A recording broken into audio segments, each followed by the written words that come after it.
La ilaha illallah Muhammadun Rasulullah alaihi salatullah. Izinkan saya juga bertanya berkaitan dengan cinta ini Bapak Ibu pemirsa. Ini ada satu kisah yang pernah saya baca atau dengar. Nabi Ibrahim itu meninggalkan istrinya di padang pasir. Kalau saya melihat kacamata itu berarti dia nggak cinta sama istrinya. Ini mohon penjelasannya Bu ya.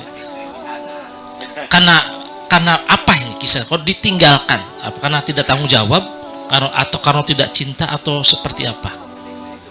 Silahkan mohon maaf ya.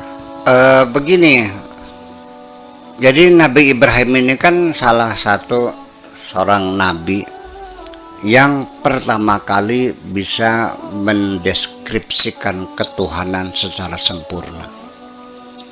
Sebelum itu hanya dugaan-dugaan kira-kira ya. Kalau bertuhan mau suku primitif di hutan yang belum punya peradaban, masih pakai koteka, yang masih telanjang makan daging mentah juga sudah bertuhan kok.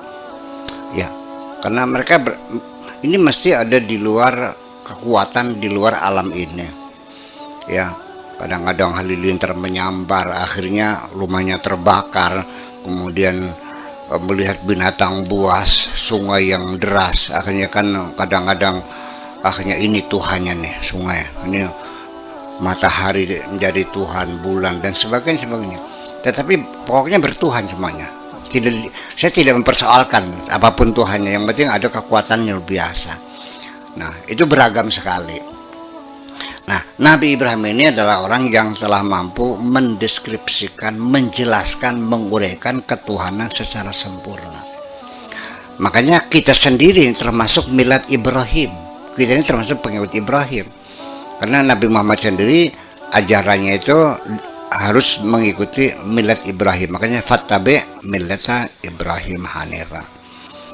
Yaitu di mana posisinya dari sisi cinta Nabi Ibrahim yang hanya kepada Allah saja, ukurannya sedang cinta. Nah, persoalan cinta ini orang kadang-kadang malas menguji cinta ya. Wahai perempuan, jangan kau percaya dulu lelaki mengatakan I love you, diuji dulu.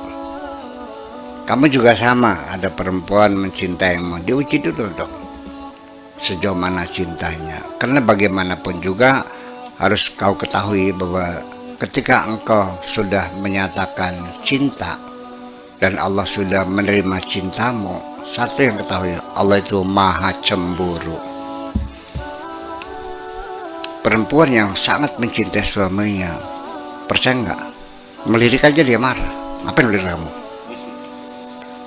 Sampai nyetir mobil lihat spion aja marah, dasar mata keranjang. Saya bilang, mah kalau ngeliatnya ya nabrak orang ini. Apalagi lihat berselingkuh ketahuan kan sama-sama itu.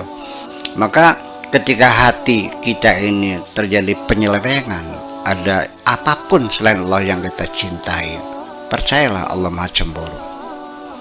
Ya, pasti ketangguhan Allah.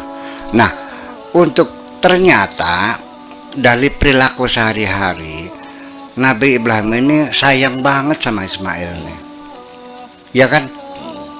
Ya mungkin melebihi batas kewajaran lah. Akhirnya kan Allah diuji, ya, untuk menyembelih anaknya itu. Ayo, berani nggak? Coba. Sebetulnya hanya ujian loh, sebetulnya mah. Ternyata dia lakukan juga. Maka dia sah sebagai pencinta. Ya. Sampai anak istrinya ditinggalkan juga sama. Jadi begini, Allah menyuruh anak istri ditinggal karena dia menjalani perintah Allah, nggak ada masalah. Ya, itulah masalah ukuran cinta itu. Jadi ukuran cinta itu tanpa batas kalau Allah itu apapun lakukan. Nah, tetapi Nabi Ibrahim juga ketika menjalani perintah Allah meninggalkan anak istrinya, dia titipkan kok. Karena ini perintahmu, ya sudah aku titipkan deh anak istriku. Rabbi inni askantu zurriyati biwadin ghairi dzar'in. Ya Allah, aku titipkan anakku, ku tinggalkan di lembah yang kering kerontang tanpa pepohonan. Ya Allah, mudah-mudahan mereka dikasih rezeki yang banyak. Warzuqhum minas samarat waj'al af'idatan minan nasi tahwi ilaihim. Ya Allah, jadikanlah mereka itu kira-kira disukai oleh seluruh orang di dunia ini. Dan itu semua sekarang terbukti bahwa kota Mekah menjadi tempat tujuan ya banyak umat manusia. Bahkan kita di sini untuk melihat Ka'bah itu menjual barang-barang yang mung-munge ya, yang itu dijual sawahnya 100 tombak dijual buat naik haji. Itu semua terjadi.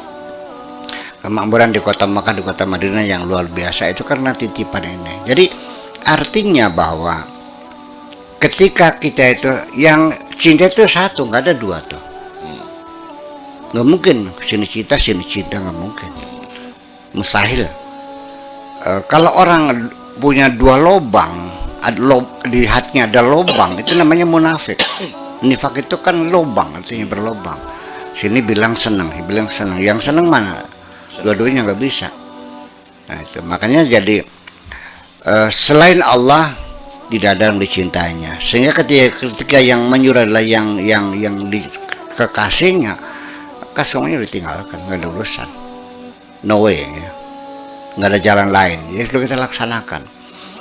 Dan ini artinya bahwa ketika begini, disuruh oleh Allah pergi,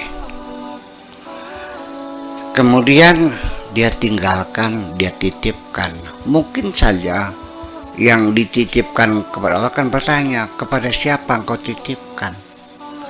Kepada Pak Dik-Dik, kepada Pak Habibie, mungkin oh ya seneng ya percaya.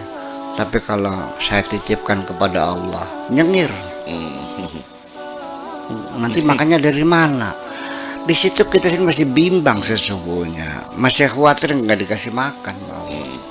Percayalah, saya titipkan anak saya, wahai anakku, masa depanmu, nasibmu, semuanya ku titipkan kepada Allah.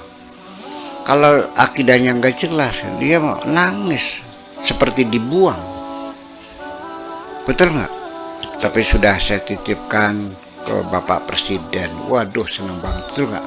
Bukan sama siapa orang terkaya sekarang, Pak Erick Thohir, sudah, wah dia senang. Jadi artinya jujur hati kita masih mempercayai kekayaan manusia daripada Tuhan yang Maha Kaya itu. Jujur aja, makasih kita.